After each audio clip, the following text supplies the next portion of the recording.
Hello and welcome to Trailcam Corner. I'm your host, Shep. In today's episode, we're going to be reviewing the Browning Command Ops Elite 20. I think this is a great little camera. It's a nice budget-minded camera that does have some downsides, but overall, I really like it. I wanted to give it a review, let you guys know about it, and give you an idea as to what the photo and video quality looks like, and just give you an informed purchase option. So without further ado, let's go sit down and talk about it. Here we go. All right, guys, so now I'm on the porch of my parents' cabin, and to start us off, I just wanted to give you an example of the photo and video quality from this camera. So to start off, here is daytime footage from this camera. As you will see, the quality is not as good as I would like.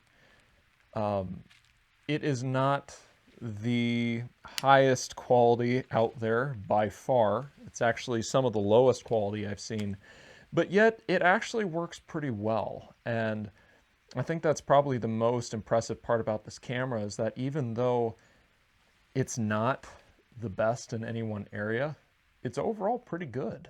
It's a solid performer. I don't have any false triggers with this camera. And yet I do get action on the camera when it isn't a big animal walking through. Like I had a rabbit in the garden that I wanted to watch, and it caught every bit of motion that she created. I got some good captures of her. I've caught crows feeding on corn, all sorts of different things. And so it consistently caught whatever activity was in the area without over triggering, and so that is phenomenal. I'm really happy about that. The audio quality, I don't really remember, to be honest with you. I tried looking at some of it on my laptop while I'm out here, but the video files are .avi, I believe, and so it doesn't have the ability to play them back. So here are some clips with audio for you, and we'll see how it sounds.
So there you go. I can't remember.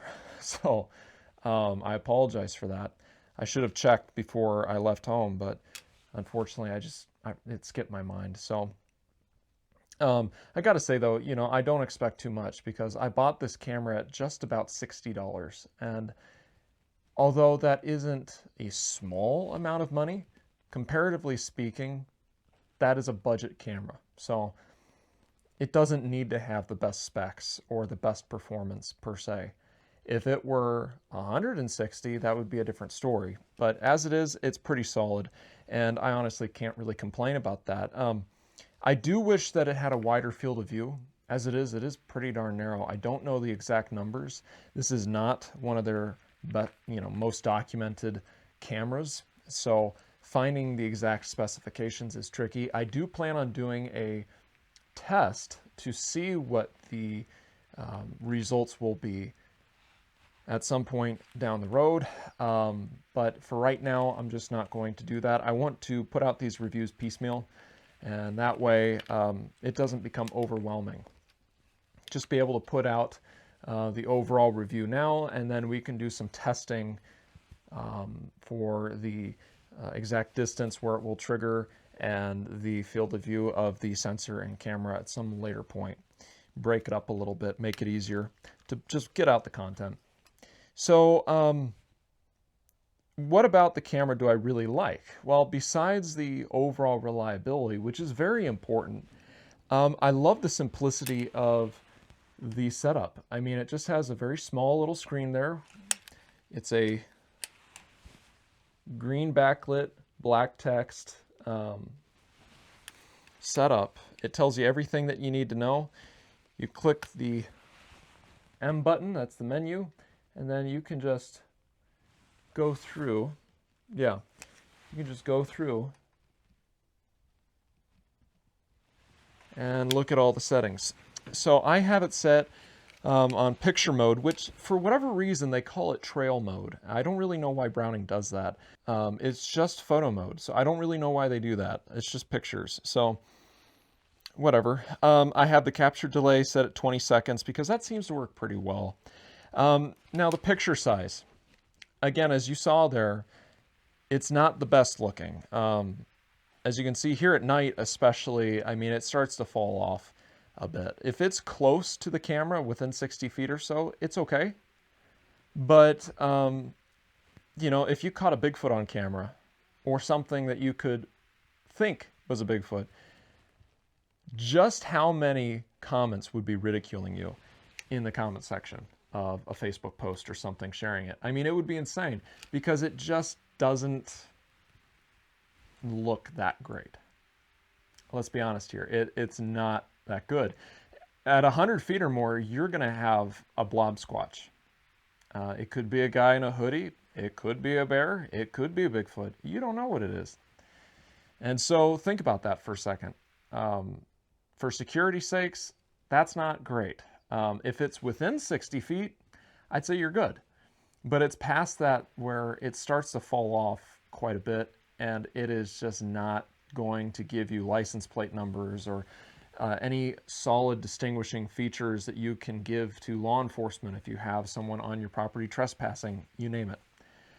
And that's a bummer. It really is. I wish it was better than that, at least in that regard. So, for a budget-minded camera, it's not horrible, but that is something to keep in mind. I know a lot of people get trail cameras just for security. And so if that's the case, you need to have a specific use case for this camera that is a short-range security cam. It can't be a long-distance security camera. In some circumstances, you will have to set up your camera to the point where it will pick up things at a distance. This is not one of those cameras that you want to use. So keep that in mind. I set the resolution to the smallest size. It is, low, which is 2 megapixels. And that's just because anything else is probably interpolation, which is where you basically artificially expand the size of your image. You expand the resolution. So basically, you get an artificially enlarged picture, and you get less file space on your SD card. It's a lose-lose situation, if you ask me. I like going with a small photo size because it takes up far less space, and given how interpolation is usually what's being used for these cameras anyway, you're getting a more accurate representation of what was actually there. So I can't swear by the concept that this is a camera that uses interpolation, but I would argue that it probably does. Overall, though, this camera is fantastic. I do really dislike, though, one serious thing. It is not secure. Although you do have a Python cable pass-through. I don't know if you can see it. The camera doesn't like the focus too well, but there's a Python cable pass-through right down here. The issue is that it does not go through the door latch. Now, of course, you could cut the door latch. You get, you know, an angle grinder or something. You can just cut right through the plastic. It wouldn't be that big of a trouble to get past it. But at least it's a delay to stop someone from just going like that and taking your SD card, turning your camera off, and stealing your batteries. Or taking the SD card out, deleting pictures, and then putting it back in like nothing happened. I've had people do that before. It's not your camera. Don't touch it. It's not that complicated. But they don't like being on camera, and it makes you wonder why. I wonder what they were up to, what they were doing, who they are. Are there warrants out for their arrest? What's going on with that? I don't like it. So, you know, there's a lot of questions there. But the big thing is that there's no security to this camera. You know, they put this neat camo pattern on here, and, you know, it looks nice, although in this area it doesn't really blend in. It's too white. It needs to be grayer. But, you know, they tried, and I appreciate that. But it doesn't do any good if I have to put it in a lockbox in order to keep this thing secure. Just kind of ruins the whole point of having camouflage on the camera. If you're only trying to hide this thing from deer, okay. But on public land, you can't have something like this just sitting out there. You have to have it locked. And that's a bummer, because you can't do that without throwing in a lockbox, which is another, you know, $35 to, you know, $50, depending upon what the shipping, taxes, all that stuff is like. Potentially even more than that, but, you know, you're looking at a fair size purchase there, which, you know, for a $150 camera isn't horrible. But considering this guy is only about $60 when being priced right, some places have tried to gouge. They're like $100 or whatever. And it's like, get out of here. But, you know, $60 to $70, you know, somewhere right around there. I think I got this guy for exactly $60. It's like $59.99, which is $60, because you might as well round up. You're so close. You know, you're purchasing something that is about half, sometimes even 3/4 the price of the camera itself, just to keep it secure. Now, of course, a Python cable isn't cheap either, but it is less expensive, and it's a lot simpler to set up. With a lockbox, you have to, you know, have an impact driver, you have to have the right screws and a good drill bit for it. And that's not horrible. It's not like those are impossible to get your hands on, but if you don't have an impact driver, now you have to spend a bunch of money to get one, and at least one battery for it and a charger for it. And so that's an expense right there, and a pretty sizable one at that. Or borrow one from, you know, your parents or your friend or whatever, and, you know, you risk losing it or damaging it, and then that's kind of uncomfortable. So, you know, it's just one of those things where you have to lug all that in. You have to then try to find a good spot for it and set it up. And it is trickier to set up a lockbox because you have to get the placement just right. With a Python cable, you can kind of scoot the camera around if it's not pointing in just the right direction. Whereas with a lockbox, it works best if you have someone else to help you, because you just hold up, you know, the lockbox and you ask for them to let you know when it's placed in the right spot, and then you can sink in the screws. Otherwise, you got to try and partially sink in the screw, walk back, look at it, walk up, inevitably have to loosen up the screw and adjust it, drive the screw back in, walk back, look at it, maybe adjust it, maybe it's okay. then you have to try and sink it in, and you have to try and place a stick behind it, because inevitably it's not going to be angled properly. You have to angle it down or angle it up, and you got to try and wedge that in there, and then get the other screw in and tighten them up, and just kind of finesse it. And that's okay if you really need that extra level of security, or if it's going to be out there for a very long time, you name it. If you're setting it up near a cow pasture, you know, where a cow bull might rub up against it or try and beat it up, whatever, yeah, you know, you need the lockbox. But if you don't need the lockbox, and you can get away with just using a Python cable or an alternative to a Python cable, I'm trying to design one myself, which is why I bring that up. But still, something like that, then I'd say use it, because it's going to be a lot simpler to set up and use. You can adjust the camera even after you lock everything up, and they're usually a little easier to conceal, and you're able to utilize the camouflage that the camera comes with. In this case, it's not as big of a deal because the camouflage really doesn't blend in too well, but still, it's frustrating, I guess is what I'm trying to say. I really wish Browning would start including a pass-through for the Python cable in their latches. That is the biggest criticism I have. If you just want to set this up in your backyard, if you want to just set this up in your garden, you got a corn pile that you want to watch, you have private land, no one really trespasses, or if they do, they don't go through the area where you want to set up your camera. It's not a big deal. You just want pictures of wildlife or whatever, and you're in a good area. Yeah, absolutely. This is a fantastic camera.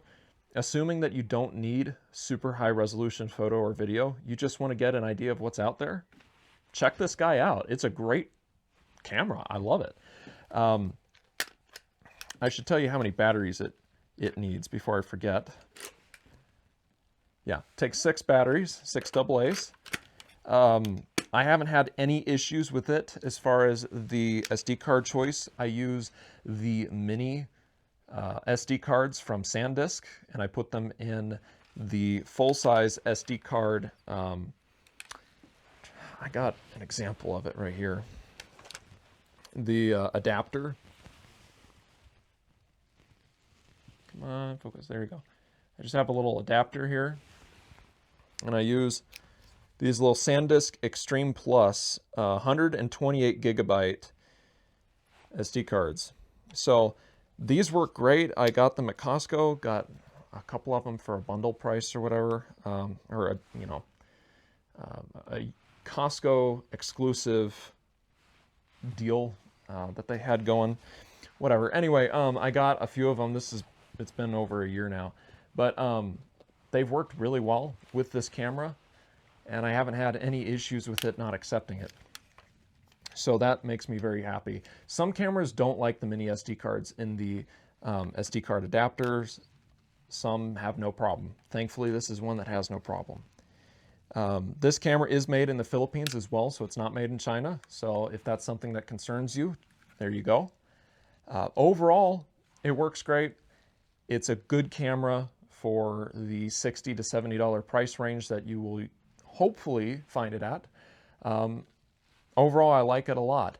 I just wish that Browning would start including better security features in their cameras, because it's 2026. They got to do better. I really feel like Browning is trying to make you buy their own lock boxes, and that's why they do this. And I'm not very happy with them for that reason, because I can't set this guy out in the woods without getting a lockbox and then either a U-bolt with some plastic lock nuts on it, or a padlock. Technically, you could run a Python cable through that as well, but usually a padlock works best. And trailcampro has some nice ones I've bought from them. Camlockbox has some nice ones as well. I'll leave those web pages in the description box down below. I don't make any money off of that, but if you're interested, there you go. Let them know I sent you if you do purchase anything from them. And I'll also leave links to Amazon as well, but I prefer to support the first two. But yeah, anyway, guys, if you own this camera, let me know what you think. Overall, I like it a lot, but it does have some drawbacks that you need to know about. So that being said, like, share, and subscribe, and have a good one, guys.